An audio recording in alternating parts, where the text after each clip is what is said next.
It wasn't the ring he gave her, but it was a ring, and it was hidden. That's how it began. In the quiet stillness of a California morning, the sun barely filtering through drawn curtains, Prince Harry stood alone in the master bedroom of the Montecito estate he once called a sanctuary. Meghan was gone for the day, off to a meeting or maybe a photo shoot, and the house was silent, peaceful even. But what he found in that silence would unravel everything. It wasn't supposed to be a moment of discovery. He wasn't snooping. In fact, he was looking for something mundane, a cufflink, perhaps, or the charger Meghan always misplaced. But as he opened the delicate white lacquered jewelry box that sat tucked behind other boxes in the drawer of her walk-in closet, a small velvet pouch tumbled out. Before we continue, please hit the like button, subscribe to the channel, and turn on the notification bell for updates. Nothing remarkable at first glance. Until he opened it. There, lying nestled in navy blue velvet, was a wedding ring. Not their ring. Not the sleek, ethically sourced band he'd designed with such care, placing it on her finger under the watchful gaze of millions around the globe. No, this was older, more vintage, and yet pristine. The diamond sat differently, larger, oval, set in rose gold with an intricate filigree pattern that looked antique. Not Meghan's style. At least, not the Meghan he thought he knew. His stomach dropped. He touched the edge of the ring. His fingers trembled. And then he turned it. Inside the band, engraved in tiny script, were the words, "Always yours, J." His heart stopped. Not H. Not Harry. Who was J? And why had she kept this? More importantly, why had she hidden it? What would you do if you found a wedding ring in your partner's drawer, one you didn't give them? Would you ask? Confront? Or would you sit in silence, letting your mind run laps around every possibility, every past lover, every unanswered question? Harry didn't scream. He didn't cry. Not then. But later, when he would finally piece together where the ring came from, what it represented, and why it had been hidden for so long, he did something even more heartbreaking. He wept. Let's rewind. Because this story, like all tangled love stories, didn't begin with deception. It began with romance. Hope. The kind of whirlwind fairy tale that captured the entire world. Remember the moment Meghan Markle entered the royal scene? An American actress. Divorced. Biracial. Outspoken. Unapologetic. She wasn't supposed to fit. And yet, she did. Spectacularly. Harry was smitten. The press was obsessed. The monarchy, conflicted. From secret dates in Botswana to an engagement that made headlines in every corner of the globe, Harry and Meghan became not just a couple, but a brand, a movement, a lightning rod for controversy, admiration, and division. They escaped the constraints of the firm, built a new life in California, launched Archwell, struck deals with Netflix and Spotify, and through it all, they presented a united front. Until the jewelry box, until the ring, until the whisper of a man named Jay. You're probably asking yourself, could it really be that serious? Just one ring. And the answer is simple, yes, because of what it revealed. You see, the moment Harry held that ring, he realized there were parts of Meghan's past he still didn't know. And that haunted him. Because despite the interviews, the documentaries, the intimate Oprah sit-downs, and years of marriage, there was a door Meghan had never opened. A chapter of her story she'd locked away. Until now, this wasn't about jealousy. It wasn't even about the man. It was about truth. And truth, real, unfiltered truth, has a funny way of demanding attention, no matter how deeply it's been buried. Especially when that truth is wrapped in gold and diamonds and inscribed with a stranger's promise. But why now? Why is this story resurfacing in 2025? You may have noticed it too. Subtle shifts. The tone of their appearances. The hesitation in interviews.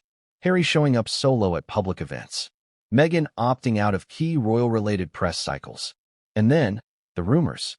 Whispers of separation. Trial separations. Counseling. Tabloids printing blind items about the Duchess and the ring. Blogs posting theories, timelines, speculations about a former love, one powerful enough to leave behind a ring. But the truth is far more complex. And far more heartbreaking. Because what Harry found wasn't just a ring. It was a memory, a symbol, a confession without words. And in the chapters to come, we'll unpack that symbol in all its emotional, scandalous, and deeply human complexity. Let's pause here and ask, Have you ever kept something from your past, even after promising someone you'd moved on? A note, a photo, a ring? Not because you still wanted that person, but because that part of you, that version of you, still mattered? Now imagine that being discovered, not by a boyfriend, not by a stranger, but by your husband. And not just any husband, a prince. The royal family doesn't do well with secrets. But this secret, it wasn't theirs to control. It belonged to Meghan. And now, it belonged to Harry too. As he stared at the inscription, always yours. J. Harry's mind raced. Jasper? Joshua? Jared? Was it someone she dated briefly during Suits? Someone from college? Was it Trevor? Or was it someone newer? That was the part that broke him. The not knowing. The not having been told. The fact that he had poured his entire life into loving this woman, shielding her from the wolves of the media, defending her against his own bloodline. And still, there was a part of her that remained locked away, tucked in velvet, hidden in a drawer, waiting. Some might say he overreacted. It's just a ring, they'd scoff. Everyone has a past. Why go digging if you're not ready for the dirt? But others understood. Because it wasn't just a ring. It was the silence wrapped around it. The omission. The fact that Meghan, so open, so vocal, so transparent, had chosen not to mention this. Was it guilt? Fear? Or something else? And when Harry finally asked her, the answer he got changed everything. Not just about the ring, but about their marriage, their past, and their future. Over the next 13 chapters, we're going to dive deep. We'll unpack the mystery behind the ring. Who gave it to her? Why she kept it? And why she never told Harry. We'll explore Meghan's untold history. The man with the sunglasses. The forgotten proposal. And the shocking letter that wasn't addressed to her, but to Harry. You'll see sides of this royal love story you've never seen before. Sides that weren't in the documentaries. That weren't in the memoirs. That weren't meant to be found. But they were. And now, you're about to find them too. So brace yourself. Because this isn't just another royal scandal. It's not about tiaras or protocols or press feuds. It's about a man, a husband, a prince, opening a jewelry box and finding a piece of his wife's heart that wasn't his. The question is, can love survive that kind of discovery? Can trust be rebuilt when the foundations shift? And what happens when the past isn't dead, but still glittering quietly in a drawer? What Prince Harry found left him in tears. But what came next? That's the part no one saw coming. What would you do if you opened a box, and the truth stared back at you in gold and diamonds? Harry stood motionless. The weight of the ring in his palm felt heavier than it should have. Not because of its carats.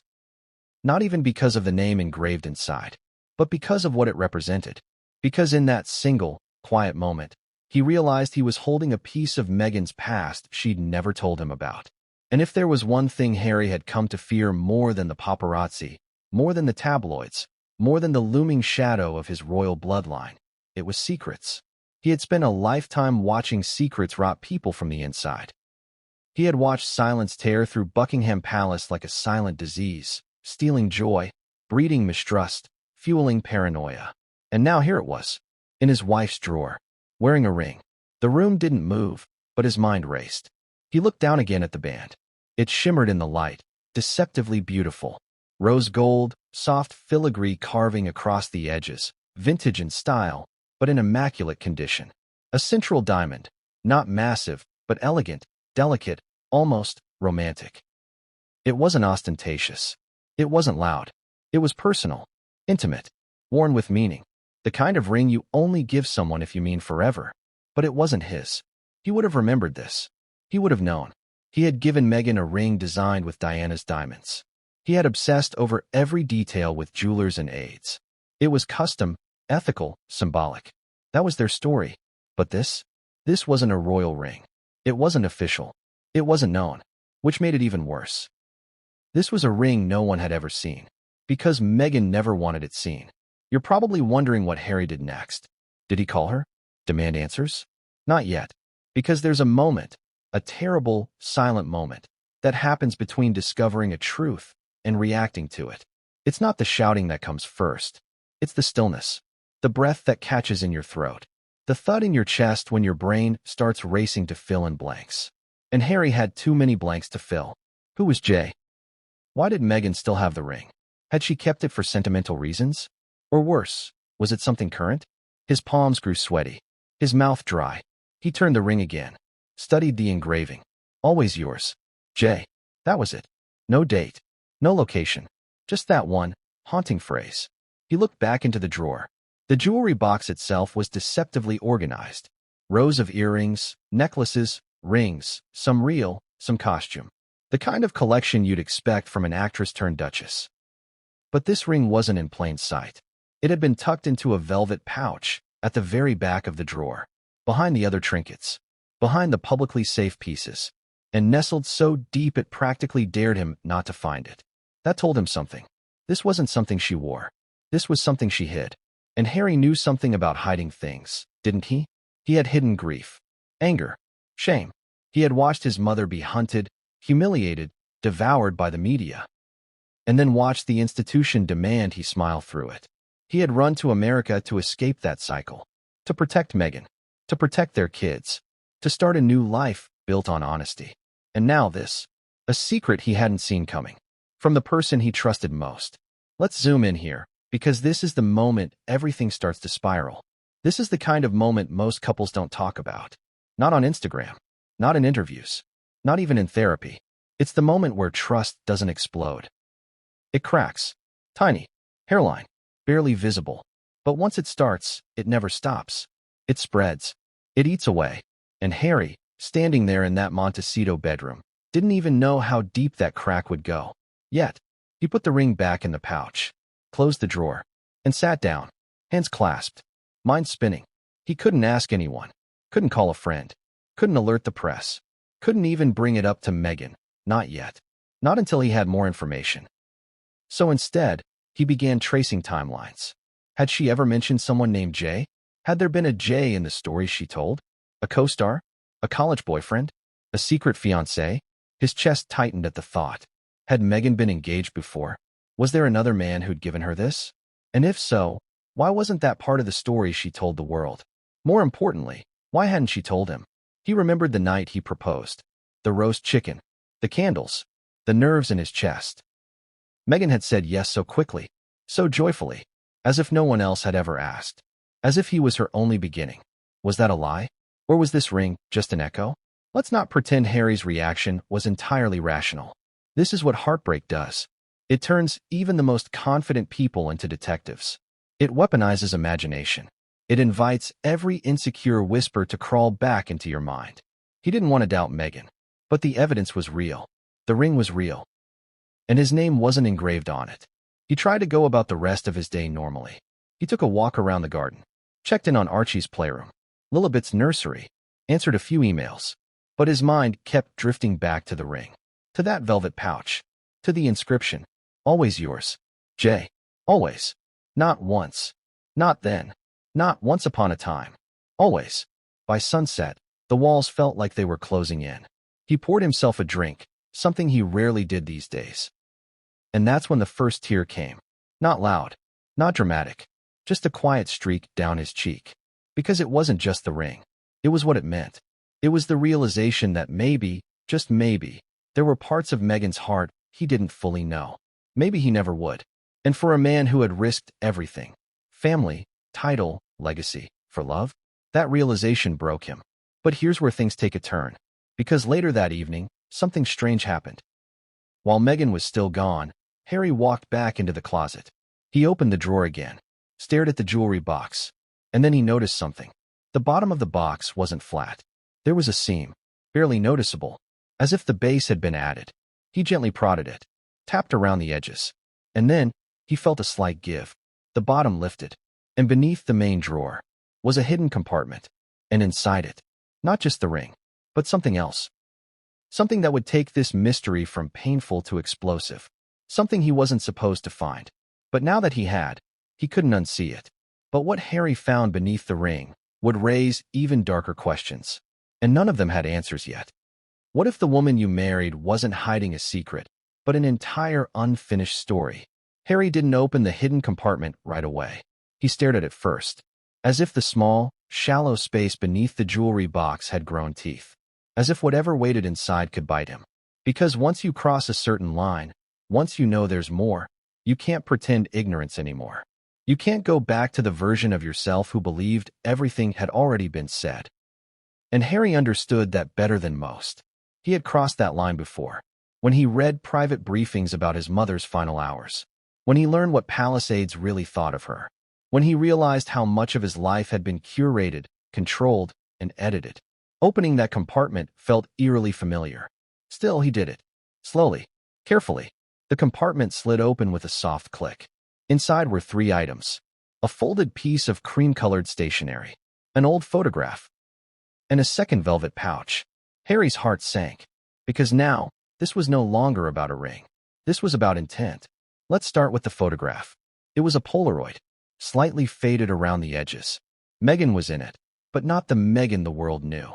She looked younger, softer, barefaced, her hair loose and wild, laughing into the camera, head tilted toward someone just out of frame. Someone whose arm was wrapped around her waist. Only part of him was visible. A watch. Expensive. Minimalist. European. And a hand, resting comfortably on her hip. Familiar. Possessive. The kind of closeness that doesn't happen on a first date. Harry swallowed hard. He didn't recognize the man, but he recognized the intimacy. And that scared him more than a face ever could. Now here's where things get complicated.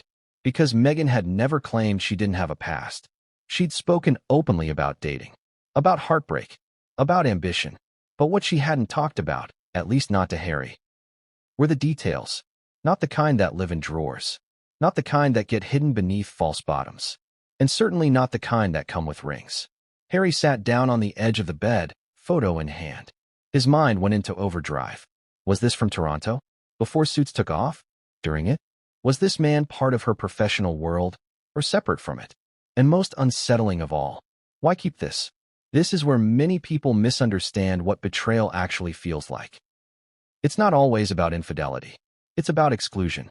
It's about realizing that while you laid your life bare, someone else quietly curated which parts of theirs you were allowed to see. And Harry had done exactly that, laid everything bare. His trauma, his family wounds, his guilt, his insecurities. He had trusted Meghan with the rawest pieces of himself. So why hadn't she trusted him with this? The folded stationery came next. Harry hesitated before opening it. Because he already sensed what it might be, and he wasn't sure he was ready to read words meant for someone else. But he unfolded it anyway. The handwriting was unmistakably Meghan's. Not polished, not performative, personal, messy, real. The kind of writing you don't expect anyone else to see. The letter wasn't long, but it was devastating. It began with a single line. I don't know how to leave you without losing myself. Harry closed his eyes, just for a second, then kept reading. She wrote about ambition, about pressure, about choosing between love and becoming who she believed she was meant to be. She wrote about fear, about how being loved by this man felt safe, but suffocating, about how staying would mean a life already mapped out, and how leaving meant jumping into the unknown. The final line read, I hope one day you'll understand why I had to choose myself. Harry's chest ached, not because she had loved someone else, but because she had loved someone deeply enough to write this. And he had never known. At this point, you might be asking yourself, is it fair to judge someone for a past they had before marriage? And the honest answer is no. But this wasn't just a past. This was a presence. Something preserved, protected, hidden. And that changes everything. Harry turned to the second velvet pouch. This one was smaller, tighter. He opened it. Inside was another ring. Not a wedding band. An engagement ring. Simpler than the first. Platinum. A modest diamond. But undeniably intentional. 2 rings. 2 men. 2 lives. And only one of them had been fully explained. Now, here's where Meghan's untold chapter begins to take shape. Because long before royal protocols and press tours, before titles and tiaras, before the world decided who Meghan Markle was supposed to be, there was another version of her. One the public never met. One who moved through private dinners and quiet promises.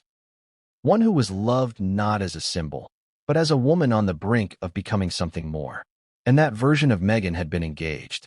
Not briefly, not casually, but seriously enough to receive a ring, to plan a future, to walk right up to the edge of forever and stop. Harry tried to place the timeline. The rings looked old, but not ancient. The photo looked like early Toronto years. And the letter felt like someone standing at a crossroads. This wasn't teenage love.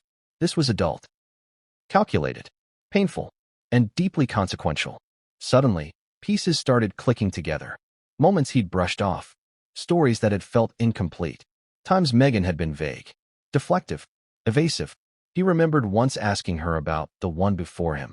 She'd smiled, shrugged, said something like, "It just wasn't right." He hadn't pushed. He thought he was being respectful.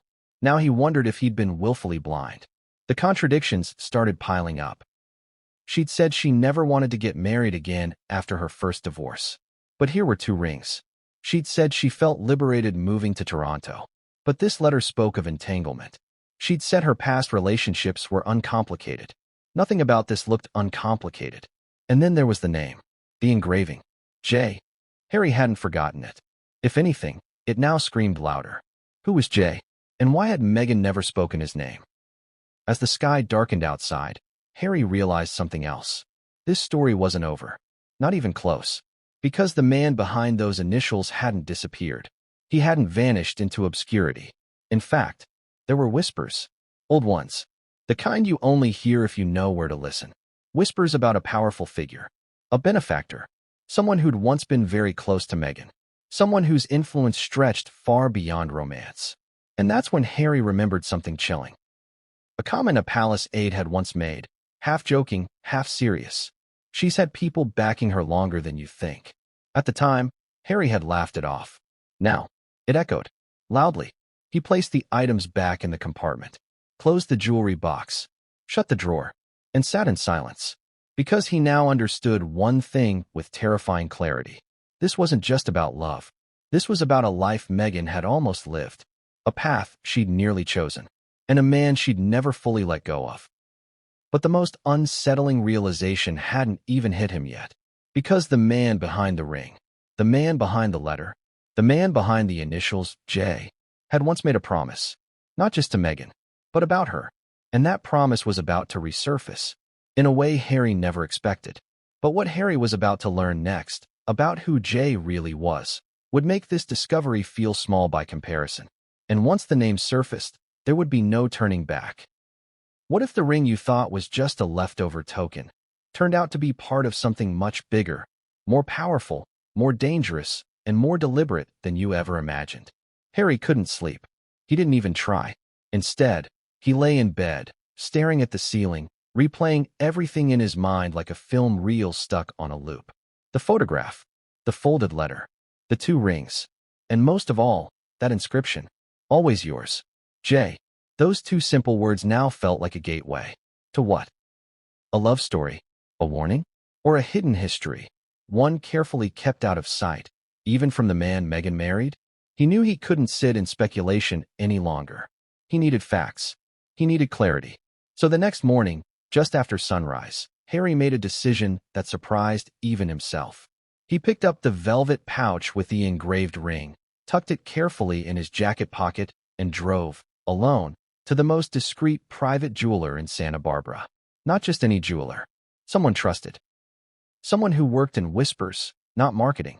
Someone who could tell him not just what the ring looked like, but where it came from.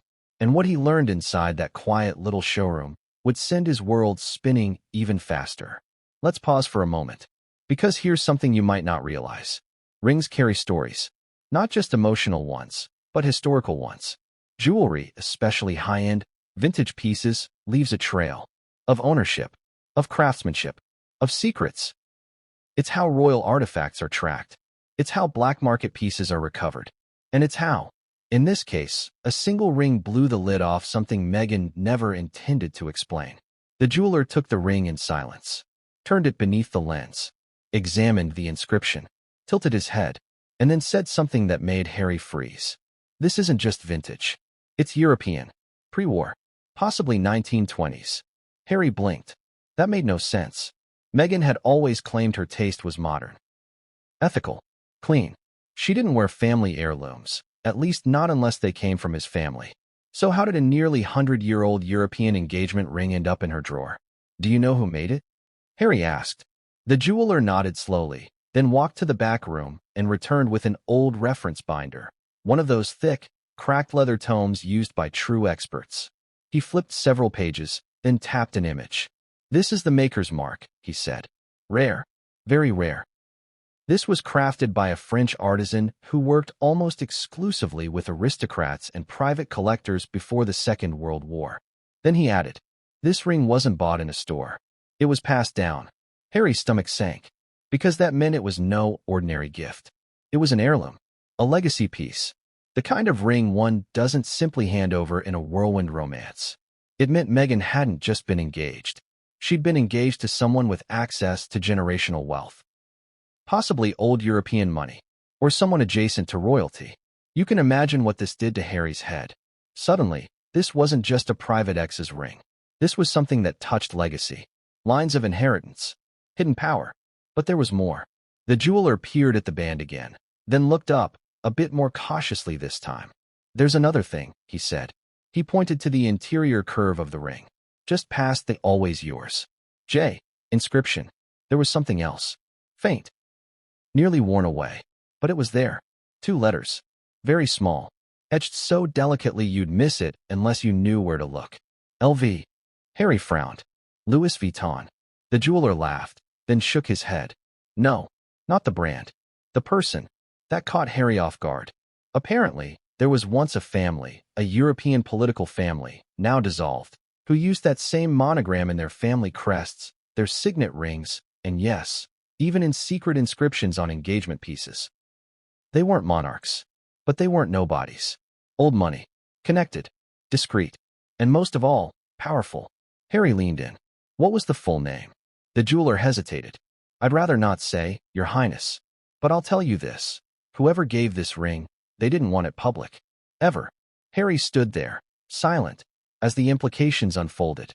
Meghan had received an heirloom ring from a man tied to a now quiet, but once powerful, lineage in Europe, and she had never mentioned it. Now the question changed. This wasn't just about who gave Meghan the ring. It was about why. Why would someone from a legacy family offer a ring like this? Why would Meghan say yes? And why had she never told Harry, especially when the optics of her past were so critical to their public image? Let's zoom out for a second. Back when Meghan was joining the royal family, everything about her past was scrutinized.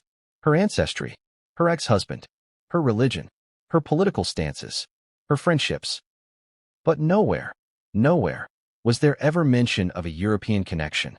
No whispers of a French aristocrat. No Italian count. No vanished heir with a tragic love story. Just Trevor, her ex-husband, and a few unnamed boyfriends before that. So where was Jay in all of that? Where was the man behind the heirloom ring? Why hadn't the tabloids found him? Unless someone had made sure he wasn't found. Back in the Montecito house, Harry sat alone that evening, the ring still in his hand, the weight of history now pressing against his fingers. He went back to the photograph. Still that same image, that same hand, that same watch. It wasn't enough. He wanted a name. So he did something he'd promised himself he would never do again. He called her Jessica, Meghan's former best friend. The woman whose name had vanished from Meghan's inner circle after the infamous fallout years ago. They hadn't spoken in nearly 3 years. But Harry was desperate. And what Jessica told him on that call confirmed everything. "I knew this day would come," she said softly. Harry's heart pounded. "Who was he asked. Jessica paused, then gave him the name. And when Harry heard it, something inside him went cold. It wasn't just anyone. It was a name he knew. Not personally, but professionally. Through royal channels. Through diplomatic chatter. Through people who never appeared in headlines, but who pulled strings in boardrooms and embassies across Europe. The man behind the ring?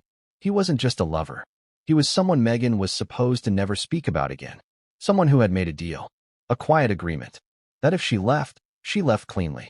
No contact. No exposure. No mentions. And most of all, no public trace. Which meant that Harry, by simply finding the ring, had broken that deal, even if he didn't know it. The ring wasn't just a symbol of love. It was evidence of a romance buried beneath power, discretion, and silence. And now, by uncovering it, Harry had reignited a connection that Meghan had once fled. Not because she didn't care, but because she'd been warned not to return. And now that he knew the truth, now that he'd said the name out loud, he couldn't unring the bell. Because the man behind the ring, he wasn't done.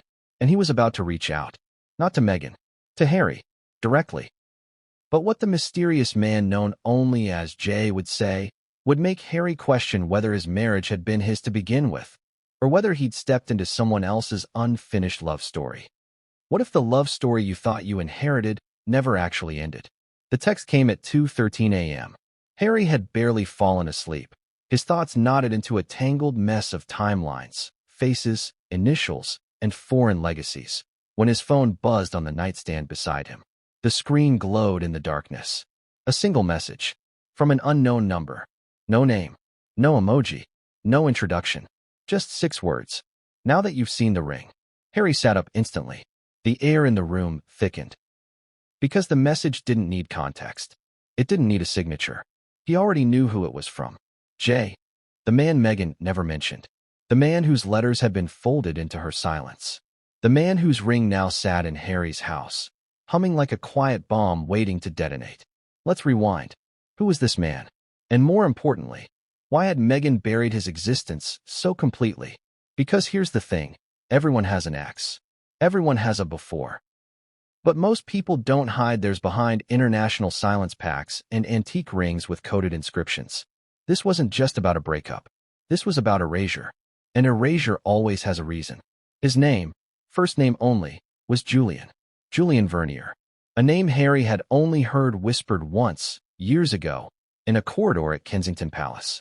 Not by Meghan, not by Jessica, but by one of Charles's senior aides, someone who had worked for decades between the UK and European courts. Back then, it was a passing remark. I wonder if she ever really ended things with Vernier. Harry hadn't even registered it. Vernier? Who? He assumed it was a tabloid rumor, part of the smear machine that tried to find scandal in every shadow of Meghan's past. But now it all came flooding back. Julian Vernier wasn't just some wealthy European suitor. He was French-Swiss, connected to old dynasties, a behind-the-scenes force in private equity, diplomatic circles, and European luxury mergers. The kind of man who never posted on Instagram but owned half the firms that paid for the ads. He didn't chase fame. He moved in silence. And Meghan had once been deep in that orbit. Not for a fling, not for publicity, but for love. Jessica confirmed it all. The proposal, the ring, the 6-month engagement that no one, no press outlet, no paparazzi, no royal biographer ever caught wind of. Because it happened in private villas, in hidden corners of Lake Geneva, in chalets where NDAs were signed before appetizers were served. Julian had fallen hard for Meghan during her final seasons on Suits. They met at a charity gala in Montreal. She was radiant. He was elusive. And for a while, they were inseparable. But here's the twist. Julian didn't want the spotlight. At all. And Meghan? Well, back then, she did. They fought over it. Repeatedly. He offered her a quiet life in Europe. A future without headlines. A future of luxury, anonymity, and control. But Meghan was still chasing something else. Her own name in lights. Her own legacy. She said no. Left him. But she kept the ring. And the letter. And a photograph he'd snapped of them in Switzerland during their last trip. Why? That's the question Harry couldn't stop asking himself. If she walked away, why did she keep the artifacts? Let's be honest. We all keep pieces of people. A playlist. A hoodie. A photo booth strip. But a ring? An engagement ring? From a man you never even told your husband about? That's not sentimental. That's significant. And now, Julian was texting. Harry stared at the message again. Now that you've seen the ring. No threat. No warmth. Just a statement. A knowing one. He debated replying. He shouldn't. But curiosity won. Why now? Harry typed. The reply came instantly. Because it was meant to stay buried. Think about that. Meant to stay buried? What does a man mean when he says that about a relationship? About a promise? About your wife? Harry's pulse quickened. He fired off another text. Did she tell you she was getting married? This time a longer pause. Then, she didn't have to. Cryptic. Cutting. Infuriating. Harry could feel the blood rise in his neck. You're not part of her life anymore, he typed. Then deleted it. Then typed again. She moved on. Julian responded with only one word. Did she? That was the moment Harry realized he wasn't just mad. He was scared. Because Julian wasn't acting like a jealous ex. He was acting like someone who still believed he had a claim. Not to Meghan's present, but to a version of her Harry never got to know. A version that existed in private jets, inside chalets with no phone signals, in wine cellars beneath five-star European estates. A version who once wrote, "I don't know how to leave you without losing myself." Harry had seen a lot. War zones, funerals, media takedowns. But this felt worse. Because this wasn't happening in public. This was happening in whispers, behind his back, with a man Meghan never once mentioned. Not in memoirs, not in podcasts, not in therapy. She hadn't just forgotten Julian. She had erased him, or tried to. But some people don't want to be erased, especially when they believe the ending was never meant to stick. You might be wondering, was Meghan still in contact with Julian? Had she broken some unwritten rule by marrying Harry? Had she crossed a man who didn't forgive betrayal? Or was she simply trying to protect Harry from a past too complicated to explain? Those are fair questions. And the answers? They weren't clear, but they were coming. Because the next day, a package arrived at their Montecito estate. Unmarked. No return address. Wrapped in plain brown paper. Inside, an old leather-bound journal. And a note. 6 words again. Ask her about the red notebook. Harry didn't need more riddles. He needed truth. He waited until Meghan came home that evening, sat her down, held the package in one hand, the ring in the other, and asked quietly, "Why didn't you tell me?" Meghan froze. Her eyes flicked between the ring and the journal. And for the first time since he'd known her, since the press attacks, the royal split, the miscarriage, the Oprah interview, she didn't speak. She didn't defend. She didn't blink. She just whispered, "Because I thought I'd never have to explain what I ran from." But what she finally confessed about Julian, the notebook, and the promise she broke would shake Harry to his core and change how he saw their entire relationship.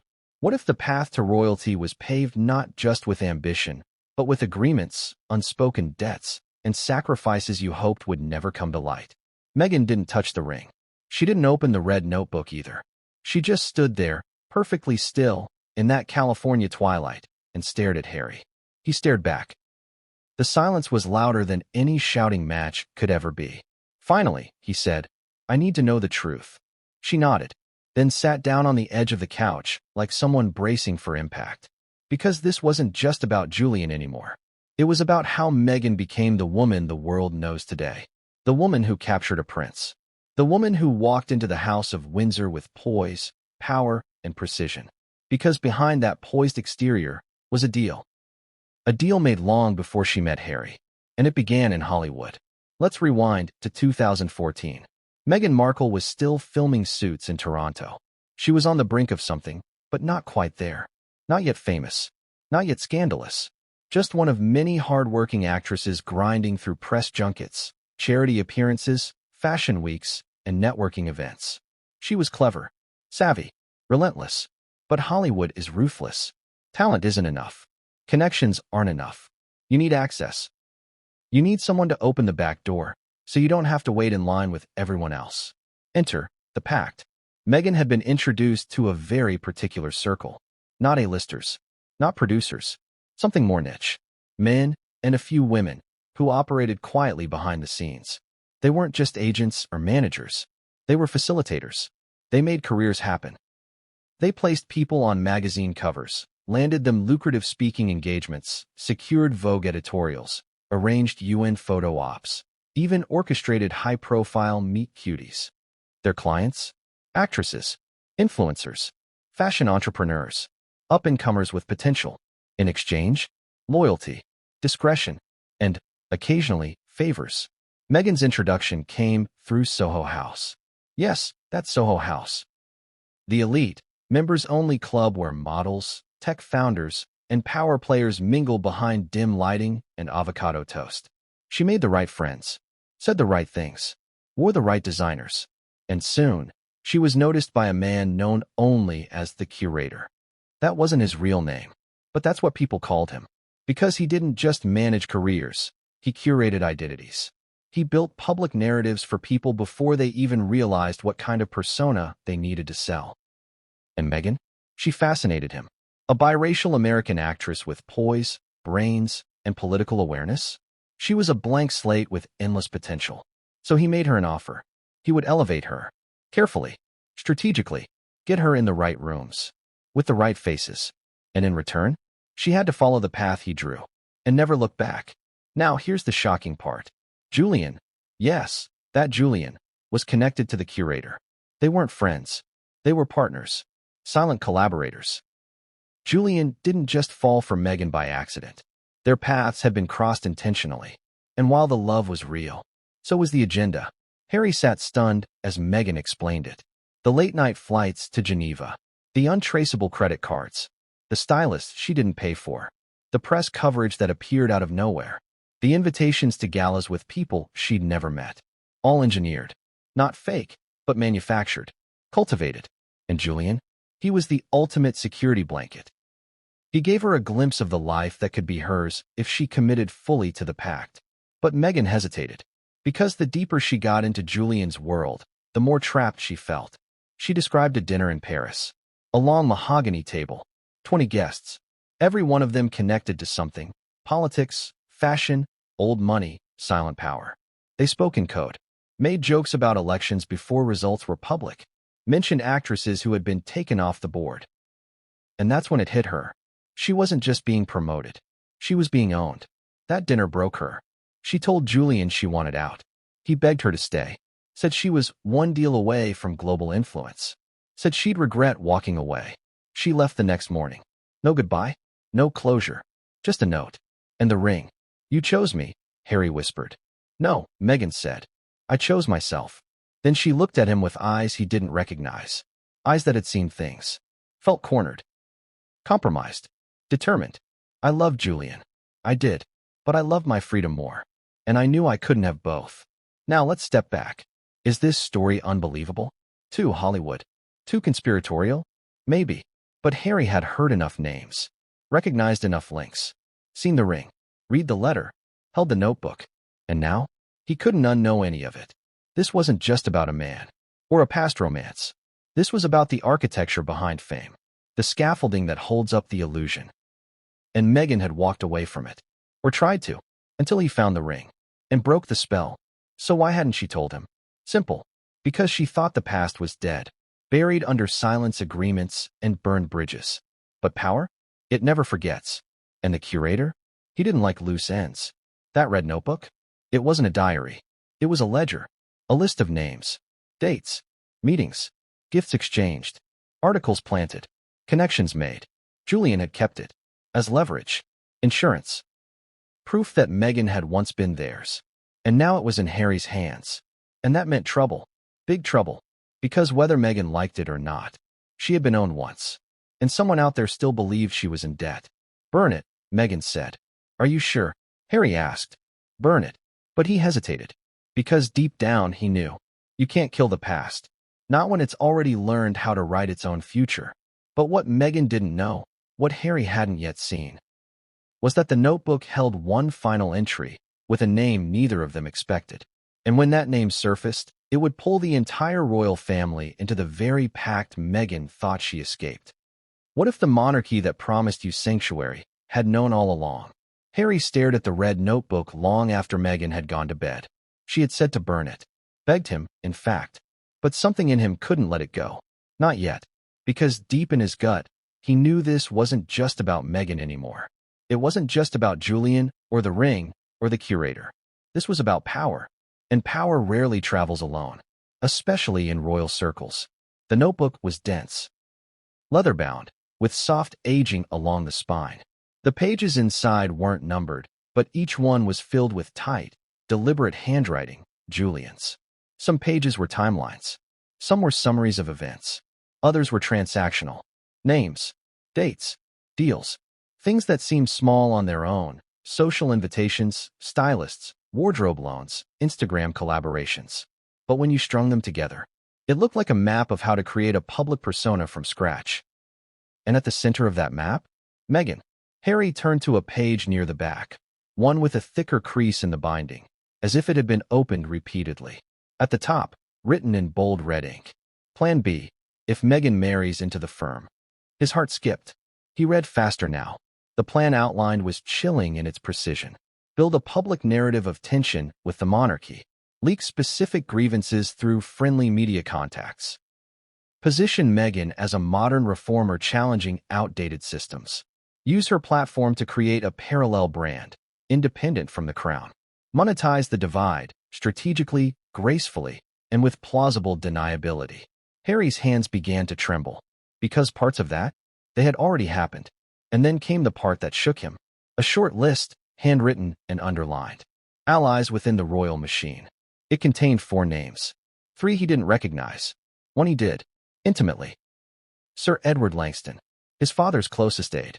The man who had been in every room where Harry's future had been discussed. The man who had spoken at Diana's memorial. The man who had once told Harry, with tears in his eyes, "Your mother would be so proud." He was on the list. As a collaborator. As a participant. Harry dropped the notebook. His breath caught in his chest. Because this meant something horrifying. At least one senior royal aide had known about Meghan's past. Had known about Julian. About the pact. About the ring. And had said nothing. Worse, they might have helped shape the chaos that came after. The smear campaigns. The friction with William. The failed negotiations. The infamous step back from royal duties. What if it had all been allowed? Engineered? Because someone within the institution had a different goal? Harry's mind flashed back to a conversation he'd had with his father months before the wedding. A vague warning. Charles had said, "Be sure she's marrying you, not what you represent." At the time, Harry had been furious. But now, he wondered, was that just fatherly concern? Or had Charles already been briefed? Briefed by Langston? Briefed about Julian? About the pact?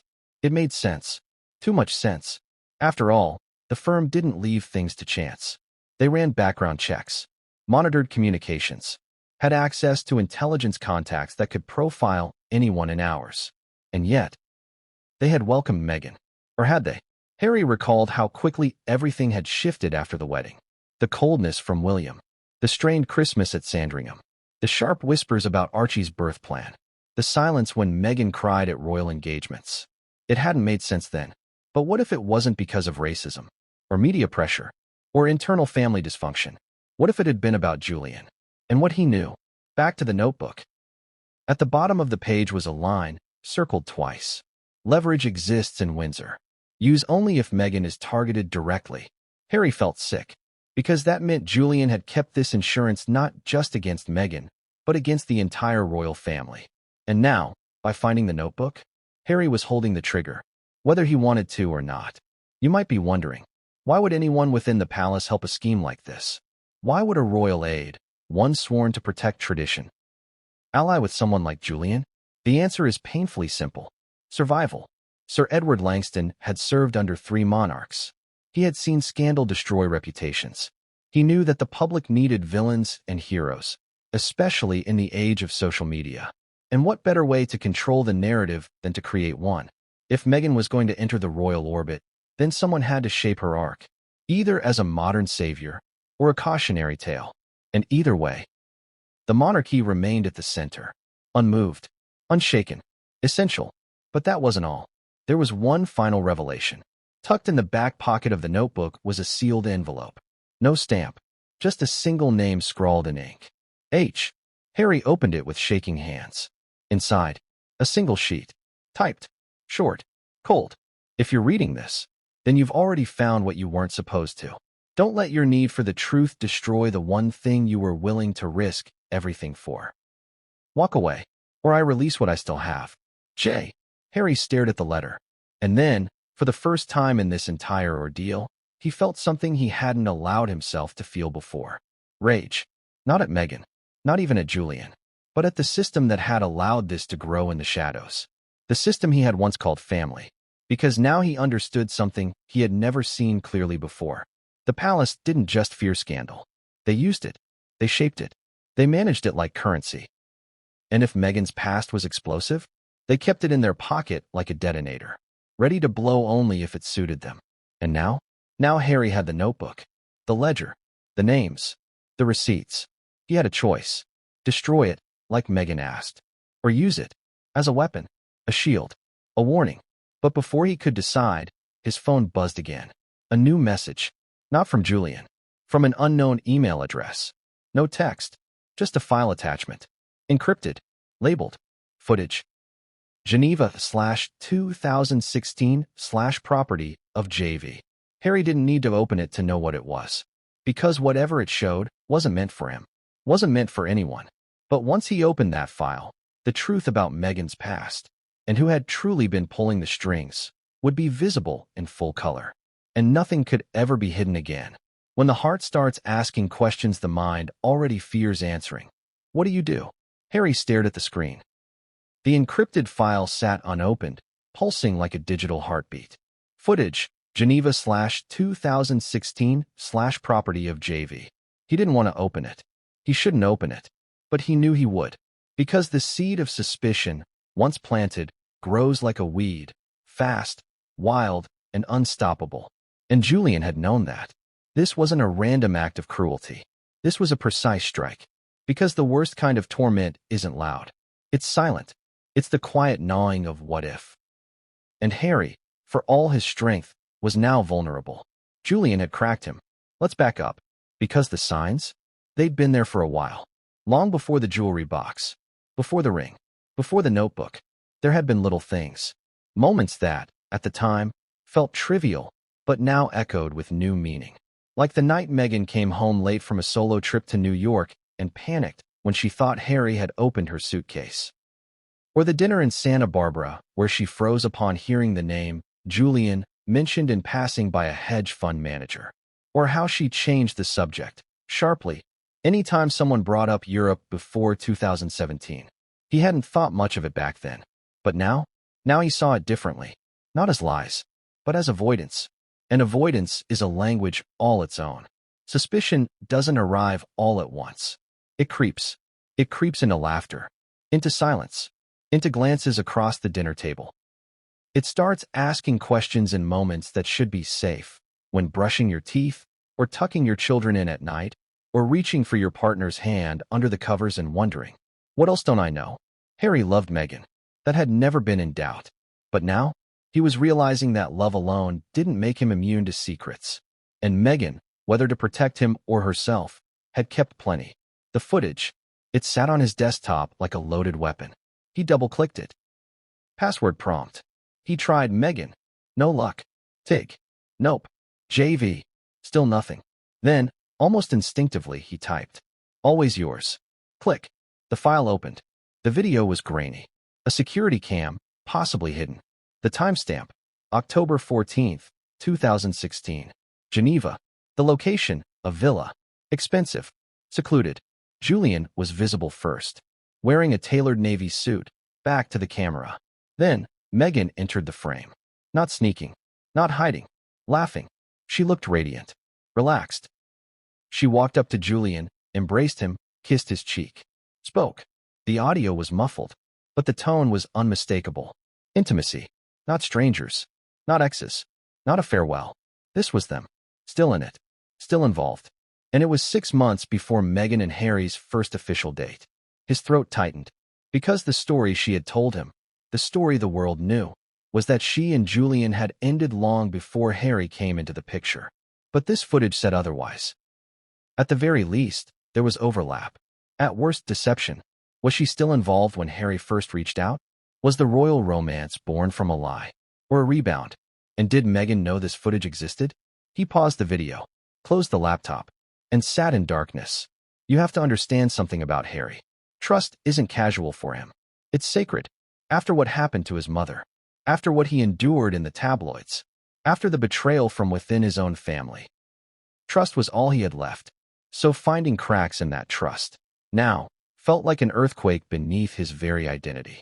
Over the next few days, Harry's behavior shifted. Subtly, he wasn't cold with Meghan, but he was distant, measured. He asked more questions. Innocuous ones. Harmless, on the surface. What year did you say you and Julian ended things? Were you ever in Geneva in late 2016? Do you still talk to anyone from Soho House? Each time, Meghan answered carefully. Too carefully. She was choosing her words. And that, more than anything, made him suspicious. There was one moment that nearly broke him. They were watching a documentary on the couch. A quiet evening. The kids asleep. And Meghan reached over, resting her head on his shoulder. Whispered, I love our life. But Harry didn't feel peace. He felt haunted, because part of him now wondered, was this life built on truth or image? And if it was the latter, was he part of the performance? Let's talk psychology for a moment. When betrayal creeps in, real or imagined, it doesn't just attack the present. It rewrites the past. Every memory becomes suspect. Every compliment feels rehearsed. Every touch feels calculated. That's where Harry was now. He was watching his own life like a third party, searching for plot holes. That's what suspicion does. It turns love into surveillance. He didn't want to confront her yet, because deep down, he was afraid of the answer. Afraid she'd say, yes, there was overlap. Yes, I kept Julian in my orbit longer than I admitted. Yes, you weren't the only man I considered building a future with. Because even if those things were forgivable, they would be unforgettable. Harry found himself doing things he hated. He checked Meghan's calendar, looked through old travel photos, scrolled years back through her social media posts, piecing together timestamps. He even, briefly, checked her browser history. It made him sick. But he had to know. Suspicion had turned into obsession. And that's exactly what Julian wanted. Because power doesn't just control people. It fractures them. And Julian? He was still in control. Then came the second message. Another email. From a different address. You're asking the wrong question. It's not what she told you. It's what she told them. Jay. Them? Who was them? The curator? Langston? The firm? Or someone else entirely? Harry read the message 5 times. His hands shook. Because he realized something chilling. This wasn't just about trust between him and Meghan. It was about something larger. A web of people who had known more about his wife than he did. People who had profited from that knowledge. Possibly used it to manipulate the monarchy itself. Which meant one thing. His marriage wasn't just personal. It was political. That night, Harry stood in front of the mirror. He looked older. Harder. He saw his father's jaw. His mother's eyes. And something else. Something he hadn't felt in years. Resolve. Because now, he needed more than answers. He needed to decide. Was he going to keep playing the game? Or finally flip the board? But before he could act, someone unexpected reached out. Not Julian. Not the curator. Someone from inside the firm. And what they revealed about Meghan's arrival into royal life, what really happened behind the scenes, would burn everything Harry thought he knew to ash. What if the woman you married wasn't hiding a secret, but an entire unfinished story? Harry didn't open the hidden compartment right away. He stared at it first, as if the small, shallow space beneath the jewelry box had grown teeth. As if whatever waited inside could bite him. Because once you cross a certain line, once you know there's more, you can't pretend ignorance anymore. You can't go back to the version of yourself who believed everything had already been said. And Harry understood that better than most. He had crossed that line before, when he read private briefings about his mother's final hours, when he learned what Palisades really thought of her, when he realized how much of his life had been curated, controlled, and edited. Opening that compartment felt eerily familiar. Still, he did it. Slowly, carefully. The compartment slid open with a soft click. Inside were 3 items. A folded piece of cream-colored stationery, an old photograph, and a second velvet pouch. Harry's heart sank. Because now, this was no longer about a ring. This was about intent. Let's start with the photograph. It was a Polaroid, slightly faded around the edges. Meghan was in it, but not the Meghan the world knew. She looked younger, softer, barefaced, her hair loose and wild, laughing into the camera, head tilted toward someone just out of frame. Someone whose arm was wrapped around her waist. Only part of him was visible. A watch. Expensive. Minimalist. European. And a hand, resting comfortably on her hip. Familiar. Possessive. The kind of closeness that doesn't happen on a first date. Harry swallowed hard. He didn't recognize the man, but he recognized the intimacy. And that scared him more than a face ever could. Now here's where things get complicated. Because Meghan had never claimed she didn't have a past. She'd spoken openly about dating, about heartbreak, about ambition. But what she hadn't talked about, at least not to Harry, were the details. Not the kind that live in drawers. Not the kind that get hidden beneath false bottoms. And certainly not the kind that come with rings. Harry sat down on the edge of the bed, photo in hand. His mind went into overdrive. Was this from Toronto?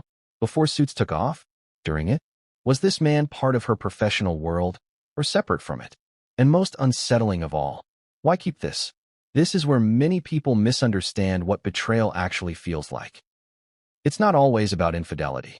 It's about exclusion. It's about realizing that while you laid your life bare, someone else quietly curated which parts of theirs you were allowed to see. And Harry had done exactly that, laid everything bare. His trauma, his family wounds, his guilt, his insecurities. He had trusted Meghan with the rawest pieces of himself. So why hadn't she trusted him with this? The folded stationery came next. Harry hesitated before opening it, because he already sensed what it might be, and he wasn't sure he was ready to read words meant for someone else. But he unfolded it anyway. The handwriting was unmistakably Meghan's. Not polished, not performative, personal, messy, real. The kind of writing you don't expect anyone else to see. The letter wasn't long, but it was devastating. It began with a single line. "I don't know how to leave you without losing myself." Harry closed his eyes, just for a second, then kept reading. She wrote about ambition, about pressure, about choosing between love and becoming